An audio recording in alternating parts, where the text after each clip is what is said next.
Hello friends, welcome to நாகுவின் சமையல். நம்ம இன்றைக்கி பேக்கிங் கிளாஸ் 18ல் ரொம்ப ஸ்டிஃபான விப்பிங் க்ரீம் வந்து வீட்டிலேயே எவ்வளோ ஈஸியாக செய்யலாங்கிறது தான் இந்த வீடியோவில் பார்க்க போகிறோம். அப்புறம் நம்ம சேனலில் வந்து கிவ் அவே அனௌன்ஸ் பண்ணியிருக்கு. அதாவது நம்ம போட்டிருக்க ஃபஸ்ட்டு வீடியோலேருந்து 1,00,000 சப்ஸ்கிரைபர்ஸ் ரீச் ஆகிறது வரையும் போடுற எல்லா வீடியோஸையும் கண்டினியூஸாக நீங்கள் வந்து பார்க்கணும், லைக் பண்ணணும், ஷேர் பண்ணணும், முக்கியமாக சப்ஸ்கிரைப்பும் கமெண்ட்டும் பண்ணியிருக்கணும். அதுதான் இதோட ரூல்ஸு. இன்றைக்கி நான் எடுத்துருக்க விப்பிங் க்ரீம் பார்த்தீங்கன்னாக்கா மேக்டாப்ன்ற இந்த கம்பெனி விப்பிங் க்ரீம் ஒன்று தான் இந்த ஊர்லேயே நான் டைரி விப்பிங் க்ரீம் கிடைக்கிது. அது வந்து UHTன்னு இந்த மாதிரி போட்டிருக்கோம். இது பார்த்தீங்கன்னா ஃபுல்லாக வெஜிடபிள் ஃபேட் இருந்தால் தான் நம்மளுக்கு வந்து நல்லா ஸ்டிஃபான விப்பிங் க்ரீமாக இருக்கும். அப்படி இல்லைனாக்கா நம்மளுக்கு அந்தளவுக்கு ஸ்டிஃபாக வராது. அதையும் பார்த்துக்கோங்க. இது எப்படி யூஸ் பண்ணுறதுங்கிறதும் இந்த பாக்ஸில் வந்து பின்னாடி கொடுத்துருக்காங்க. இப்போ இந்த டைரி விப்பிங் க்ரீமுக்கும் நான் டைரி விப்பிங் க்ரீமுக்கும் என்ன வித்தியாசம்னு பார்த்தீங்கன்னாக்கா, நான் டைரி விப்பிங் க்ரீம் வந்து நம்மளுக்கு நல்லா ஸ்டிஃபாக வரும். ஆனால் டேஸ்ட் பார்த்தீங்கன்னாக்கா கொஞ்சம் அந்த டைரி விப்பிங் க்ரீமை விட நான் டைரி வந்து கொஞ்சம் கம்மியாக தான் இருக்கும் டேஸ்ட்டு. ஆனால் சூப்பராக நல்லா பிகினர்ஸ் எல்லாம் எதை யூஸ் பண்ணலான்னாக்கா இந்த நான் டைரி விப்பிங் க்ரீம் யூஸ் பண்ணிங்கன்னா நல்லா ஸ்டிஃபான பீக்ஸ் வரும். நம்மளுக்கு யூஸ் பண்ணுறதுக்கு நல்லா டிசைன் போடுறதுக்கு நம்ம வெளியில் வச்சு கொஞ்சம் இதுவானாலும் மெல்ட் ஆகாமல் நல்லாயிருக்கும். ஆனால் டைரி விப்பிங் க்ரீம் பார்த்தீங்கன்னாக்கா டேஸ்ட்டில் ரொம்ப சூப்பராக இருக்கும். ஆனால் அது வந்து ரொம்ப சீக்கிரமே மெல்ட் ஆயிரும். நம்ம வந்து ரொம்ப சீக்கிரமாக யூஸ் பண்ணினாதான் அதோடையும் பிகினர்ஸுக்கெல்லாம் அது வந்து ரொம்ப அந்தளவுக்கு டிசைன் போடுறதுக்கெல்லாம் கொஞ்சம் கஷ்டமாக இருக்கும். அவ்வளோதானே ஒழிஞ்சு மற்றபடி ரொம்ப நல்லாயிருக்கும் டேஸ்ட்டு டைரி விப்பிங் க்ரீமு. இது நான் டைரி விப்பிங் க்ரீமு அதுக்காக ரொம்ப ஒன்றும் இதுன்னு சொல்ல முடியாது. இதுவும் நல்லா தான் இருக்கும். ஆனால் அதை சாப்பிட்டுட்டு இதை சாப்பிட்றவங்களுக்கு கொஞ்சம் டேஸ்ட் வந்து கம்மியாக இருக்க மாதிரி தான் தெரியும். வேறு ஒன்றும் வித்தியாசம் கிடையாது இதில். இதை வந்து நம்ம எப்படி ஸ்டோர் பண்ணுறதுனாக்க, நம்ம யூஸ் பண்ணிவிட்டு மிச்சம் இருக்க விப்பிங் க்ரீமை வந்து அந்த ஓட்டையாக இருக்கும்ல, ஃப்ரிட்ஜில் அந்த ஏர் வர்ற இடம் இருக்குல்ல, அந்த இடத்துல வச்சுட்டோன்னாக்க நம்மளுக்கு வந்து நல்லா அப்படியே இன்றைக்கி வாங்கின க்ரீம் மாதிரியே இருக்கும். நல்லா யூஸ் பண்ணிக்கலாம். இப்போ நான் அது செய்கிறதுக்கு இந்த மாதிரி ஐஸ் கட்டி ஒன்று எடுத்து வச்சுருக்கேன். அப்படி இல்லைன்னா நீங்கள் ஐஸ் க்யூப்ஸ் கூட எடுத்துக்கலாம். அப்படி இல்லைனாக்க சில்லுன்னு இருக்கிற தண்ணி யூஸ் பண்ணிக்கலாம். இப்போ இந்த மாதிரி ஒரு சட்டி எடுத்துக்கோங்க. க்ளீனாக இருக்கணும். அது வந்து நல்லா ட்ரையாக இருக்க மாதிரி பார்த்துக்கோங்க. அப்படி இல்லைனாக்கா நீங்கள் வந்து இந்த சட்டியை வந்து ஐஸ் க்யூப் உங்கள்கிட்ட இல்லைன்னா இந்த சட்டியையும் இந்த விஸ்கையும் குறைஞ்சது 1 மணி நேரமாவது நம்ம வந்து ஃப்ரீசரில் வச்சு எடுத்தோம்னாக்க நம்மளுக்கு கரெக்டாக இருக்கும். இப்போ நான் வந்து விஸ்கை வந்து ஃப்ரீசரில் வச்சு எடுத்துகிட்டு வந்துட்டேன். இது வந்து 1 கப்பு மெஷர்மெண்ட்டு. அதில் வந்து 3/4 கப் அளவுக்கு விப்பிங் க்ரீம் எடுத்துருக்கேன். விப்பிங் க்ரீமும் நல்லா சில்லுன்னு இருக்கணும். அப்போ தான் நம்மளுக்கு நல்லா விப்பாகும். பீட்டரை வந்து நம்ம ஃபஸ்ட்டு எடுத்தோடனே ஹை ஸ்பீடுக்கு போயிடக்கூடாது. ஃபஸ்ட்டு வந்து 1, 2 இந்த மாதிரி கொஞ்சமாக நம்ம வந்து ஸ்பீடை வந்து கூட்டிகிட்டே போகணும்.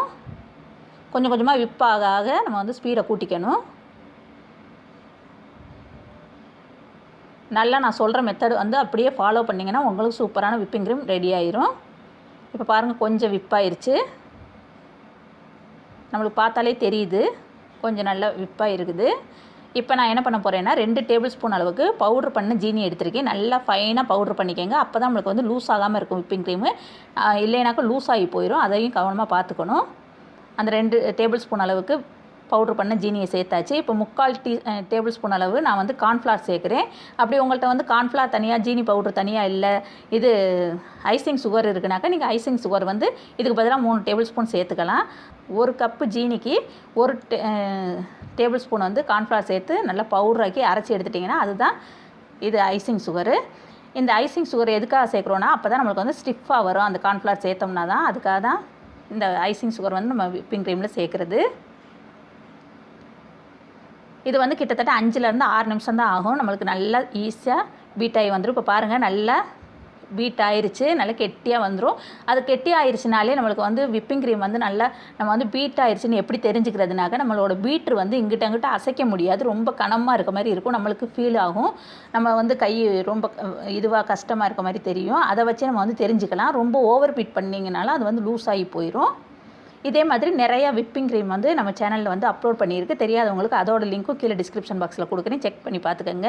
இப்போ பாருங்கள், நம்ம எடுத்தாச்சு. விஸ்கிலேருந்தும் கீழே விழுகக்கூடாது. இந்த மாதிரி நல்லா ஸ்டிஃபாக இருக்கணும். இதுக்கு மேலே வந்து ஓவர் பீட் பண்ணாதீங்க. இதுவே போதுமானது. எவ்வளோ அழகாக அந்த லேயர்ஸ் எல்லாம் தெரியுதுன்னு பாருங்கள். அப்படி அழகாக லேயராக வந்திருக்குது, விப்பாகி வந்திருக்குது. இப்போ அந்த சட்டியை எடுத்துகிட்டு நம்ம என்ன பண்ணணும், இப்படி கவுத்தோம்னா கூட கீழே விழுகக்கூடாது. அந்தளவுக்கு இருந்தால் தான் நம்மளுக்கு வந்து கரெக்டாக விப்பாயிருக்குன்னு தெரிஞ்சுக்கலாம். இப்போ பாருங்கள், ஸ்பூன்லேயும் எடுத்து காமிக்கிறேன். ஸ்பூன்லேயோ ஸ்பேச்சுலாலேயோ எடுத்துகிட்டு நம்ம வந்து இப்படி திருப்பினோம்னா கீழே விழுகக்கூடாது. அதுதான் கரெக்டான இது நம்ம விப் பண்ணி எடுத்துருக்கிறது. இப்போ இந்த விப் பண்ண க்ரீம் வந்து உங்களுக்கு இப்போவே யூஸ் பண்ண போகிறது இல்லைனாக்கா குறைஞ்சது 1 மணி நேரம் வரையில் நம்ம வந்து ஃப்ரிட்ஜில் வச்சு ஸ்டோர் பண்ணி வச்சுட்டு கூட யூஸ் பண்ணிக்கலாம். இன்றைக்கி நான் வந்து இந்த ஸ்டார் நாசில் வந்து பெருசு N1 அந்த நாசில் தான் எடுத்திருக்கேன். அதை வந்து ஒரு பைப்பிங் பேக்கில் போட்டாச்சு. பைப்பிங் பேக் வந்து லேசாக கட் பண்ணிக்கிட்டு போட்டுக்கோங்க. போட்டுட்டு இந்த மாதிரி நாசில் வந்து வெளியில் வரணும். அந்த மாதிரி போட்டுட்டோம்னா கரெக்டாக வரும் நம்மளுக்கு. இப்போ ஒரு நீளமான ஒரு டம்ளர் எடுத்திருக்கேன். அதில் வந்து அந்த பைப்பிங் பேக்கை வந்து உள்ளார விட்டுறணும். விட்டுட்டு எக்ஸ்ட்ரா இருக்க கவரை வந்து அப்படி வெளியில் விரித்த மாதிரி விட்டுருங்க. விட்டுட்டோன்னாக்க இப்போ நம்மளுக்கு கரெக்டாக வந்துடும். இப்போ க்ரீமை வந்து அது உள்ளார வந்து ஃபில் பண்ணணும். ஸ்பூனில் இல்லாட்டி ஸ்பேச்சுலாலே எதில் வேணாலும் எடுத்து வச்சுக்கலாம். இந்த மாதிரி வச்சுட்டு கொஞ்சம் மேலே தூக்கி விட்டுட்டு அதுக்கப்புறமா ஃபுல்லாக வச்சு கவர் பண்ணிடுங்க. இப்போ பாருங்கள், பைப்பிங் பேக்கில் அடைச்சாச்சு. ரெடி ஆயிடுச்சு நம்மளுக்கு விப்பிங் க்ரீமு. இப்போ நான் டிசைன் போட்டு காமிக்கிறேன் எந்த அளவுக்கு ஸ்டிஃபாக இருக்குது, எப்படி நல்லா சூப்பராக போட வருதுன்னு பாருங்கள். இந்த ஒரு நாசில் வச்சே எத்தனை விதமான டிசைன் வேணாலும் போடலாம். நான் வந்து கொஞ்சம் சிம்பிளாக உங்களுக்கு இன்றைக்கி போட்டு காமிக்கிறேன். நல்லா ஸ்டிஃபாக இருக்குது.